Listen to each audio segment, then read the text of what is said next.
అందరికీ నమస్కారం. ప్లంబింగ్ ట్రేడ్లోని ఈ మాడ్యూల్కు స్వాగతం. ఇప్పుడు డ్రాయింగ్లో తెలిపినట్లు tape, rule, square, line pin మరియు స్థాయి గురించి తెలుసుకుందాం. ఈ పాఠం ముగిసాక మీరు క్రింది పనులను చేయగలరు. భవనం యొక్క 3వ లైన్ను మార్క్ చేయుట, భవనం యొక్క 4వ లైన్ను మార్క్ చేయుట, పెగ్స్ మీద మేకును దింపుట, ప్రొఫైల్ మార్కింగుల మధ్య గల ఎదురెదురు దూరాలను పరిశీలించుట. దీనికోసం కావలసిన మెటీరియల్స్ మరియు పరికరాలు: builder square steel 75 centimetres by 50 centimetres ఒకటి, సరిపడేటంత నైలాన్ మార్కింగ్ త్రాడు అవసరానికి తగిన విధంగా, హ్యామర్ మేజన్ 11 బై 2/1 LBS ఒకటి, 30 మీటర్ల మెజరింగ్ టేప్, ప్లమ్ బాబ్ ఒకటి, స్టీల్ ట్రై స్క్వేర్ ఒకటి, స్పిరిట్ లెవెల్ ఒకటి, కావలసినన్ని 30 మిల్లీమీటర్ల పొడవు గల వైరు మేకులు, సరిపడేనన్ని వుడెన్ పెగ్స్, సరిపడేనన్ని వుడెన్ ప్రొఫైల్స్, కావలసినంత సున్నపు పొడి. ఇది ఎలా చేయాలో ఇప్పుడు తెలుసుకుందాం.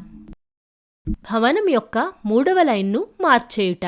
ఆర్బిటరీ దూరం యొక్క ప్రాంతానికి 1 మీటరు దూరంలో గల బౌండరీ డీసీని కొలవాలి. బిల్డింగ్ వెనుక ప్రక్క గల అన్ని కొలతలను P5, P6 కి తగ్గట్లు గుర్తించి దానితో పాటు పునాది, త్రవ్వకాల వెడల్పును గుర్తించాలి. కొలతలను కొలిచేటప్పుడు స్టీల్ టేపును పట్టుకొని వీలైనంత వరకు సాగదీయవలను. కానీ అది నేలకు పైన సమాంతరంగా స్పష్టంగా ఉండాలి.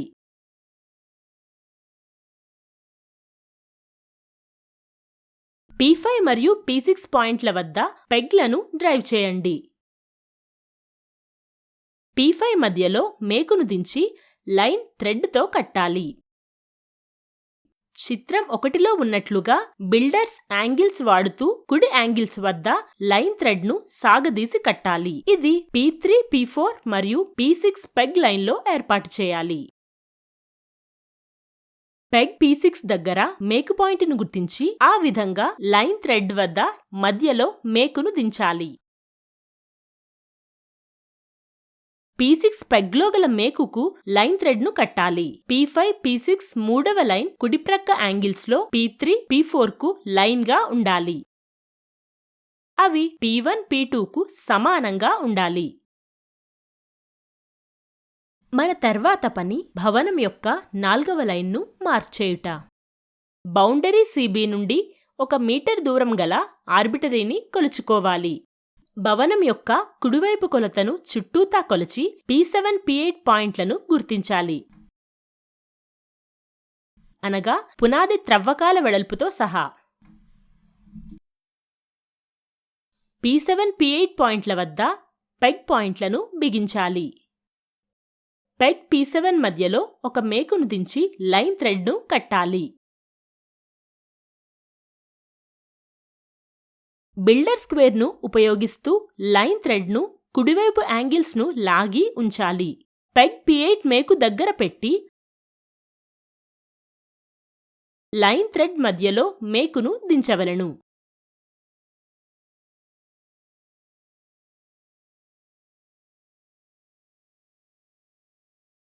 పెగ్ P8ను లైన్ థ్రెడ్కు కట్టి P7, P8 4వ లైన్ కుడివైపు యాంగిల్స్ అనగా పేజ్ 5, 6లో చూపిన విధంగా దానికి పేజీ 3, 4లకు సమానంగా ఉంచాలి. ఇంటర్సెక్షన్స్ పాయింట్స్ అయిన ఈ Hల మధ్య గల ఎదురెదురు పాయింట్లను కొలవాలి.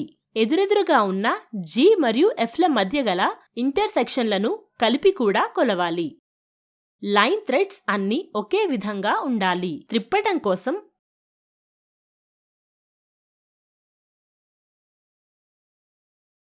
బిల్డర్ స్క్వేర్ను ఉపయోగిస్తూ థ్రెడ్ లైన్ యొక్క కుడి యాంగిల్స్ని పరిశీలించాలి. పెగ్స్లో మేకులను దింపడం నేర్చుకుందాం. మేకులు దింపాల్సిన పెగ్ వద్ద సుమారుగా 1 పాయింట్ చూసుకొని అక్కడ పెన్సిల్ మార్క్ పెట్టాలి. మేకును నిలువుగా పట్టుకొని మార్కు కేంద్రంలో మేకు సూది మొనను ఉంచాలి. మేకు పైభాగం మీద మెల్లగా క్లా హ్యామర్తో కొడుతూ బిగించాలి. ఇప్పుడు ప్రొఫైల్ మార్కింగుల మధ్య గల ఎదురెదురు దూరాలను పరిశీలిద్దాం. ప్రొఫైల్స్ మధ్య థ్రెడ్ లైన్లను కట్టి సెంటర్ లైన్ మీద కదిలేలా చేయాలి. ఆ విధంగా లాగబడిన లైన్ మీద ఇంటర్సెక్షన్ పాయింట్లు వచ్చేలా చూడాలి. ఎదురెదురుగా ఉన్న ఇంటర్సెక్షన్ల పాయింట్ల మధ్య గల దూరాన్ని కొలుచుకోవాలి. ఆ రెండింటి మధ్య గల దూరాలు సరి సమానంగా ఉండాలి. ఇప్పుడు మనం బిల్డింగ్ మరియు బిల్డింగ్ లేఅవుట్ మీద సెంటర్ లైన్ మార్కింగ్ చేయుట గురించి తెలుసుకుందాం. ఈ పనులు ఈ విధంగా సహకరిస్తాయి. ప్రొఫైల్స్ మీద బిల్డింగ్ యొక్క మధ్య లైన్లను తయారు చేయుటకు, నేల మీద సెంటర్ లైన్ మార్క్ను బదిలీ చేయుటకు. సెంటర్ లైన్ ప్లాన్లు మరియు బిల్డింగ్ ఓరియంటేషన్ను గుర్తించుట.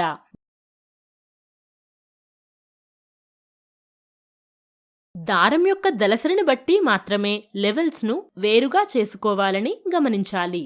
ఇప్పుడు అన్ని లెవెల్స్ మధ్య అనగా P1, P2, P3, P4, P5, P6, P8 నందు ఒకే విధంగా త్రాడును కట్టవలెను. సగం గోడ వెడల్పును అంటే 115 మిల్లీమీటర్లని లెక్కించండి మరియు మిగిలిన 2 మీటర్లు లేదా 2000 మిల్లీమీటర్లని జోడించండి. ఫలితం 2015 మిల్లీమీటర్లు. లైన్ థ్రెడ్ను 2015 మిల్లీమీటర్లుగా కొలుచుకొని P3, P4 నుండి ఇంటర్సెక్షన్ పాయింట్ వరకు చూసుకొని పెగ్ 9ను గుర్తించి కట్టాలి. పెగ్ 9 మీద గల నెయిల్ పాయింట్ను ఇంటర్సెక్షన్ పాయింట్ 9 నుంచి చూసుకొని 2015 మిల్లీమీటర్లను మరలా కొలుచుకొని అప్పుడు మేకులు కొట్టాలి. P9, P10ల మధ్య లైన్ థ్రెడ్ను కట్టుకోవాలి. పెగ్ P9కి ఎదురుగా ప్రొఫైల్స్ ఏర్పాటు చేయాలి.